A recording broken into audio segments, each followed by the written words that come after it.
അങ്ങനെ ഒരു മാസത്തെ കാത്തിരിപ്പിന് ശേഷം നിയമസഭാ തെരഞ്ഞെടുപ്പിൽ ഫലം മെയ് 4 വന്നു. 102 സീറ്റോടുകൂടി UDF വൻ ഭൂരിപക്ഷത്തിൽ വിജയിച്ചു. ഇനി കോൺഗ്രസിൽ മുഖ്യമന്ത്രി ആരാകണം എന്ന മത്സരം നടക്കുകയാണ്.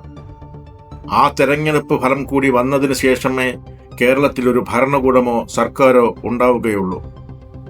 ഇപ്പോൾ കോൺഗ്രസ് പാർട്ടിയിൽ മുഖ്യമന്ത്രി ആരാകണം എന്നുള്ള തെരഞ്ഞെടുപ്പിന്റെ കൊട്ടിക്കലാശം കഴിഞ്ഞു.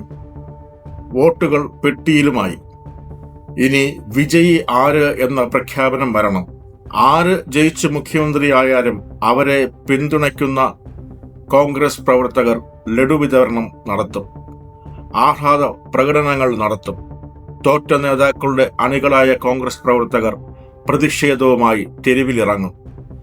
തമ്മിൽ മത്സരിക്കുന്ന കോൺഗ്രസ് നേതാക്കളും അവരുടെ കോൺഗ്രസ് അണികളും. ഇതിലും നല്ലത് ഇവർ ചെറു പാർട്ടികളായി പിരിഞ്ഞ് മത്സരിക്കുന്നതല്ലേ?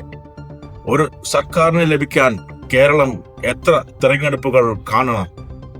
എത്ര നാൾ കാത്തിരിക്കണം? ഹൈക്കമാൻഡൊക്കെ ഇപ്പോൾ ഹൈ കോമഡിയാണ്.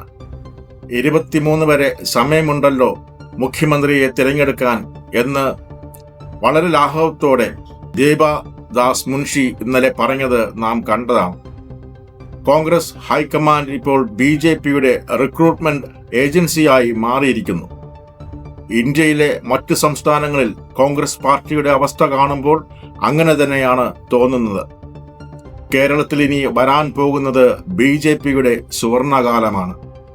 ഇനി 2-3 സംസ്ഥാനങ്ങളെ കൂടി BJPയെ ഏൽപ്പിച്ചാൽ ഹൈക്കമാൻഡിനും ഗാന്ധി കുടുംബത്തിനും വിശ്രമിക്കാം.